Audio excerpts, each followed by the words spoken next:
আমার সকল বন্ধুদের নতুন বছরের শুভেচ্ছা জানাই। কবি সুকুমার রায়ের কবিতা নতুন বছর, এই কবিতাটির মধ্য দিয়ে 2024 সালটা যাতে প্রথম থেকে শেষ পর্যন্ত সকলের ভালোভাবে কাটে, এই কামনা করি।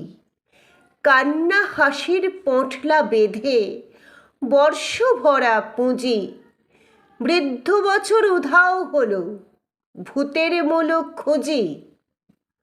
নতুন বছর এগিয়ে এসে হাত পাতে ওই দ্বারে, বল দেখি মন, মনের মতন কি দিবি তুই তারে? আর কি দিব, মুখের হাসি, ভরসা ভরা প্রাণ, সুখের মাঝে দুঃখের মাঝে আনন্দময় গান, সুখের মাঝে দুঃখের মাঝে আনন্দময় গান।